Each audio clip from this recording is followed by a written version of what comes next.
गीता में भगवान श्री कृष्ण द्वारा कही गई बातें मनुष्य को खुद से रूबरू करवाती है। अगर मनुष्य गीता की बातों पर सही सही अमल करे तो ना तो वो कभी असफल हो सकता है और ना ही कभी किसी से धोखा खा सकता है। इसमें कही गई बातें अनमोल है। आज के इस वीडियो में हम आपको भगवान श्री कृष्ण द्वारा कही गई 10 ऐसी महत्वपूर्ण बातों के बारे में बताने जा रहे हैं जिसे आत्मसात कर आप जीवन के सभी सुखों को प्राप्त कर सकते हैं। नमस्कार दर्शकों, द डिवाइन टेल्स पर आपका स्वागत है। पहली बात, मनुष्य की सबसे बड़ी दुर्बलता क्या होती है? सोचिए, धन, प्रेम, अहंकार नहीं। मनुष्य की सबसे बड़ी दुर्बलता होती है उसके रहस्य। चाहे आप कितने भी शक्तिशाली क्यों ना हो, कितनी भी प्रबल क्यों ना हो, परंतु उसके रहस्य उसके नाश की चाबी होती है। इसीलिए यदि प्रबल रहना है, शक्तिशाली रहना है, सामर्थ्य में रहना है, तो अपने रहस्य को किसी को भी न बताएं, ना मित्र को और ना ही शत्रु को, क्योंकि समय पड़ने पर कौन कब शत्रु हो जाए ऐसा कहना संभव नहीं है। विभीषण को रावण के अमृत कुंड का ज्ञान था, इसीलिए प्रभु श्री राम रावण का वध करने में सफल हो सके। इसीलिए उचित यही है कि आप अपने रहस्य को स्वयं तक ही सीमित रखें। दूसरा, नकल ना करें।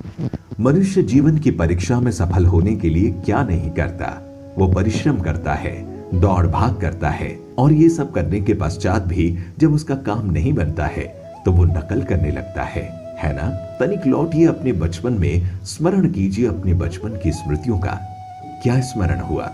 विद्यालय में जब आप परीक्षा देने जाते थे तो क्या होता था? आप ना सही परंतु कोई ना कोई सफलता पाने के लिए नकल जरूर करते ही थे और उत्तीर्ण भी हो जाते थे। परंतु जीवन की परीक्षा ऐसी नहीं होती। नकल करने वाला सफल नहीं होता। कारण विद्यालय में सबके प्रश्न पत्र एक होते थे, परंतु जीवन के प्रश्न पत्र और उनकी कठिनाइयां सबसे अलग और भिन्न होती है, तो निश्चित रूप से उनके उत्तर भी भिन्न ही होंगे ना। इसीलिए यदि आपको जीवन में सफलता पानी है तो नकल ना कीजिए। स्वयं के प्रश्नों का उत्तर स्वयं ढूंढिए और सफलता आपकी ही होगी। सफलता और असफलता क्या है? मनुष्य का जीवन हार और जीत, विजय और पराजय, सफलता और असफलता के मध्य झूलता रहता है। आपके साथ भी ऐसा ही होता होगा। जब आप सफल होते हैं, किसी चुनौती पर विजय पाते हैं, तो मन प्रसन्नता से आनंद के उपवन में झूमने लगता है, और जब आप असफल होते हैं तब मन दुख और पीड़ा के सागर में डूबने लगता है। परंतु वास्तव में सफलता और असफलता है क्या? तनिक ध्यान से सोचिए। ये केवल हमारी मनोस्थिति मात्र है।